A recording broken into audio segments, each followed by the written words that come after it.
Welcome back. More than 40,000 people love calling Moorhead, Minnesota, their home. Christy Larson. Paul Krabbenhoft, a lifelong resident of Moorhead, also a spud. Though for the last 29 years he's lived there. He's now a real estate agent at Berkshire Hathaway Home Services Premier Properties. He's going to talk about 4 reasons why you must make Moorhead your home. Welcome to the show. Welcome back, I should say. Thank you for having me. So if I'm looking at building, why should I be building in Moorhead? Well, one of the great incentives that Moorhead has is it's called the Make Moorhead Home Property Tax Rebate. And for people that build new homes, regardless of value, they're able to get 2 full years of tax rebate. Wow. So if, for example, on a higher end $500,000 house, that could equate to about $13,000 in property tax savings.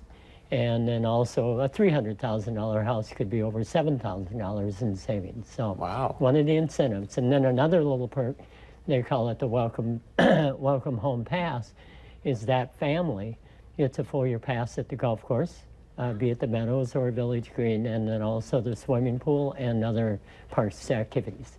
Wow, I'm a Moorhead resident, awesome. And I do love the area. So if people are looking to buy an existing home, what are some of the unique things the city has to offer? Well, I think we, again, lifelong Moorhead resident and just been around it all the time. Our communities are just set up very well. They're nicely connected. I do, speaking as a real estate agent for many years, I also see the value of the home being a little better on the Moorhead side.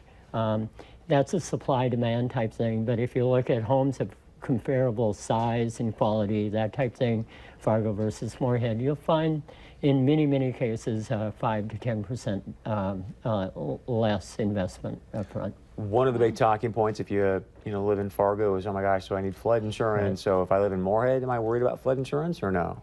In most cases not. A few existing homes still exist in a few pockets. Outside of that, for all new construction, all the buildable lots are out of the floodplain. So there is no mandate for flood insurance.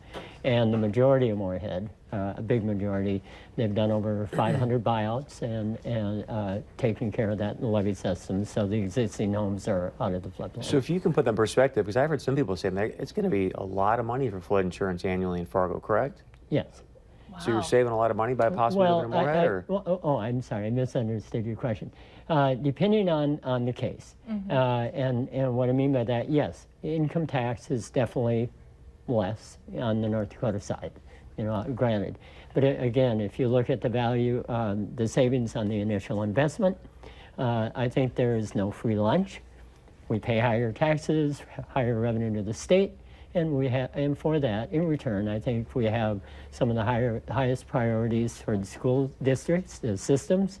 We also, for special needs and other community services, it comes back from the state. So it all works out. So it's a myth that it costs more to live in Minnesota. Correct. In my opinion, yes. Yeah. Wow. Love that. So if people want to get a hold of you, how do they go about doing that? Well, the best way, you call me on my cell, 701-799-0369. I also, if I may point out, it's up on the screen here. For people interested in what's going on in Moorhead and what I was talking about, they have a great website called makemoorheadhome.com. Wow. Go to that, you can just go through it and you'll find out about these incentives and other factors. I mean, free golf club membership and pool. I think that's awesome. Thank you very much, Paul. Appreciate it. Thanks for having me. All right, stick around. Much more coming up right here on North Dakota Today.